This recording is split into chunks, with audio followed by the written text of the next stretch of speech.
ठीक, देखिए यहाँ हम लोग बात करते हैं एंडोक्राइन ग्लैंड्स और उनके हार्मोन्स, यानी अंतःस्रावी ग्रंथियां और उनसे निकलने वाले हार्मोन्स की बात हम लोग कर रहे हैं।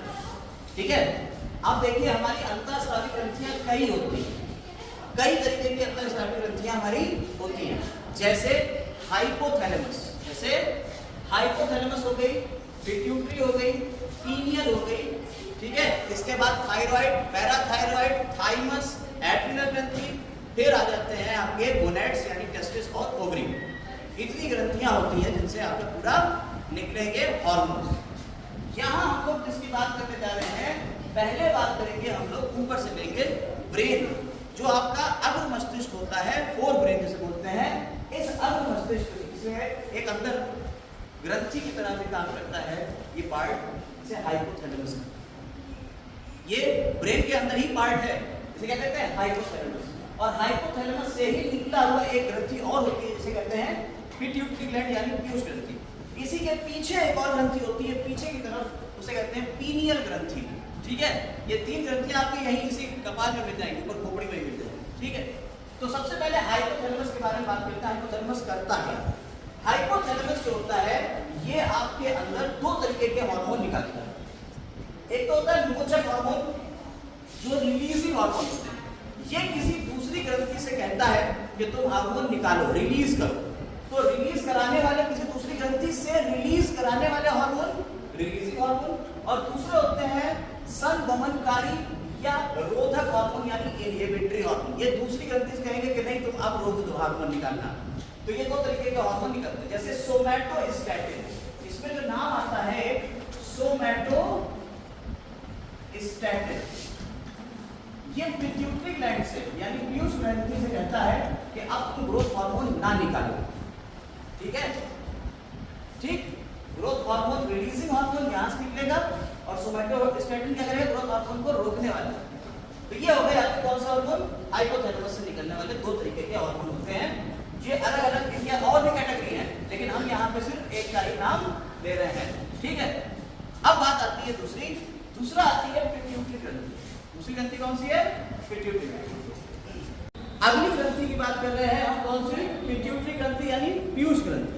जो पीयूष ग्रंथि है यानी पिट्यूटरी ग्रंथि है, ये इसी से हाइपोथैलेमस से ही नीचे की तरफ निकली हुई सी एक ग्रंथि होती है, इसे कहते हैं पिट्यूटरी ग्रंथि यानी पीयूष ग्रंथि। ये दो पार्ट में डिवाइड होती है, एक होती है अग्र और दूसरी होती है पश्च, एंटीरियर पिट्यूटरी और पोस्टीरियर पिट्यूटरी। तो एंटीरियर यानी अग्र वाले से निकलते हैं ये हार्मोन, और पोस्टीरियर यानी पश्च वाले से निकलते हैं ये हार्मोन। ठीक है, तो एंटीरियर वाली पिट्यूटरी इसे मास्टर ग्रंथि कहते हैं। पिट्यूटरी ग्रंथि को क्या कहते हैं, मास्टर ग्रंथि में कहते हैं। क्यों? क्योंकि इससे बहुत सारे हार्मोन निकलते हैं जो किसी दूसरी ग्रंथि को चलाते हैं।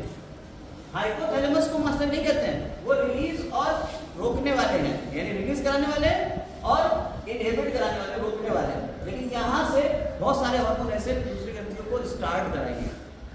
जैसे आपने कहा पहला हार्मोन जो निकलता है एंटीरियर पिट्यूटरी यानी अग्र पिट्यूटरी से, वो कौन सा हार्मोन है, ग्रोथ हार्मोन यानी वृद्धि हार्मोन। तुम लोगों के अंदर यही हार्मोन निकलता है, मैंने बताया भी था, कल भी बताया है कि जब आप लोगों के अंदर वृद्धि हो रही होती है, लंबाई बढ़ रही होती है, तो ये हार्मोन निकलता है, ये आपकी लंबाई को बढ़ाने में मदद करता है।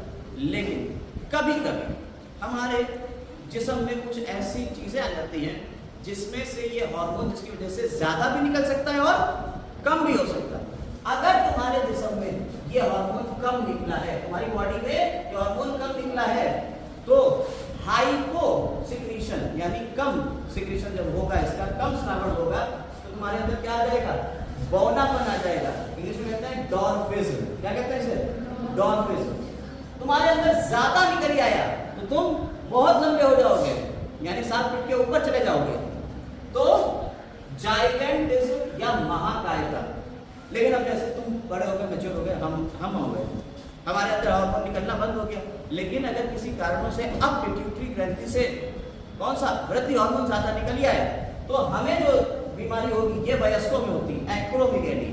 इसमें क्या होता है, हमारे मुंह की जो हड्डियां हैं ये बड़ी हो जाएंगी, ऐसे खिंच जाएंगी, बड़ा बड़ा मुंह लगेगा, बाकी सब उतना ही रह गया, लेकिन ये चेहरा जो है ये बड़ा हो गया, इसे क्या कहते हैं, एक्रोमेगैलिया। देखिए अब ये तो हो गया कौन सा हार्मोन, ग्रोथ हार्मोन, और उससे होने वाले डिफेक्ट। अगर कम निकलेगा तो बौनापन, ज्यादा निकला तो महाकायता, और अगर वयस्कों में ये ज्यादा निकल गया तो एक्रोमेगेली। समझ में आई बात? ये कौन सा हार्मोन है? पहला पिट्यूटरी ग्रंथि से निकलने वाला हार्मोन। दूसरा हार्मोन होता है थायराइड स्टिमुलेटिंग हार्मोन। हमने आपको बताया हमारी ये जो ग्रंथि है कौन सी ग्रंथि है? थायराइड ग्रंथि। कौन सी ग्रंथि है बताइए? थायराइड ग्रंथि। इससे थायराइड हार्मोन निकलता है। ग्रंथि को एक्टिवेट करने के लिए एक हार्मोन निकलता है थायराइड हार्मोन, ये उस ग्रंथि को एक्टिवेट कराता है, थायराइड स्टिमुलेटिंग हार्मोन के अब तुम हार्मोन बनाओ और निकालो।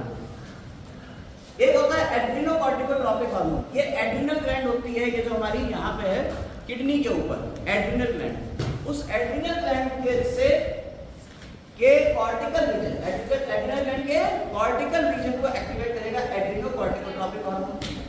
इसके अलावा आपको हमने बताया था गोनेड्स होते हैं, जनक होते हैं, टेस्टिस और ओवरी यानी वृषण और अंडाशय, इससे भी आपके हार्मोन्स निकलते हैं। और वृषण और अंडाशय जो है वो क्या करते हैं?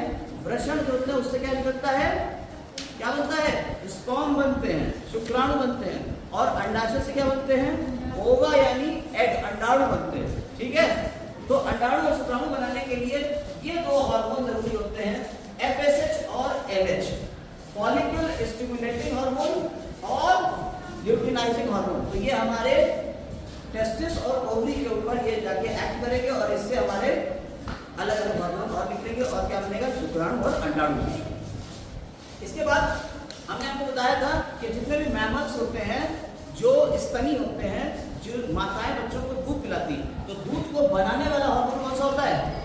Prolactin hormone. ये माताओं में दूध को बनाने का काम करेगा। ठीक है, इसके बाद ये तो हो गई अग्र पिट्यूटरी यानी अग्र पीयूष ग्रंथि के। अब पश्च वाली से निकलने वाले हार्मोन सिर्फ दो निकलते हैं। एक होता है वैसोप्रेसिन, जब आपके अंदर पानी की कमी ज्यादा होती है।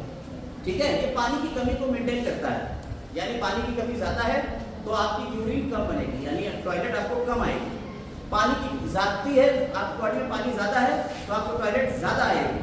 तो पानी को बैलेंस करने के लिए कौन सा हार्मोन है? वैसोप्रेसिन। इसे ADH एंटी डाययूरेटिक हार्मोन भी बोलते हैं। इसके बाद आपके पास आता है ऑक्सीटोसिन। ये दो काम करता है ऑक्सीटोसिन। फीमेल्स में बर्थ के टाइम पे जब बच्चा पैदा हो रहा होता है तब ये हार्मोन निकलता है, ये बच्चा पैदा होने में मदद करता है, हेल्प करता है, ऑक्सीटोसिन। इसके अलावा मिल्क इजेक्टिंग हार्मोन, यानी मिल्क तो ये बना देगा प्रोलैक्टिन, लेकिन उसको बॉडी के बाहर निकालने का काम ऑक्सीटोसिन करेगा।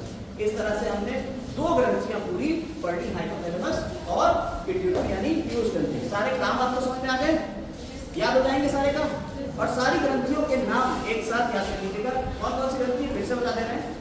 आपकी हाइपोथैलेमस हो गई, फिर पिट्यूटरी ग्रंथि हो गई, पीयूष ग्रंथि, इसके बाद पीनियल ग्रंथि हो गई, थायराइड हो गई, थायराइड के पीछे लगी हुई पैराथायराइड हो गई, दिल के ऊपर हार्ट के ऊपर होती है थाइमस ग्रंथि, यहाँ पे आपके किडनी से पहले ऊपर की तरफ जहाँ पैनक्रियास होता है जिसे अग्न्याशय कहते हैं, यही ग्रंथि है। किडनी के ऊपर होती है कौन सी? एड्रिनल ग्रंथि। देखिए एड्रिनल ग्रंथि होती है किडनी के ऊपर। ठीक है, उसके बाद नीचे गोनैड्स होते हैं आपके, यानी कि टेस्टिस और ओवरी। टेस्टिस से निकलने वाला हार्मोन टेस्टोस्टेरोन और ओवरी से निकलने वाला ईस्ट्रोजन। टेस्टोस्टेरोन का काम क्या होता है? मेल्स में सेकेंडरी सेक्सुअल कैरेक्टर कहलाना, और ईस्ट्रोजन का काम क्या होता है? फीमेल्स में सेकेंडरी सेक्सुअल कैरेक्टर्स को डेवलप करना। ठीक है, हो गया काम आज का। Have a nice day.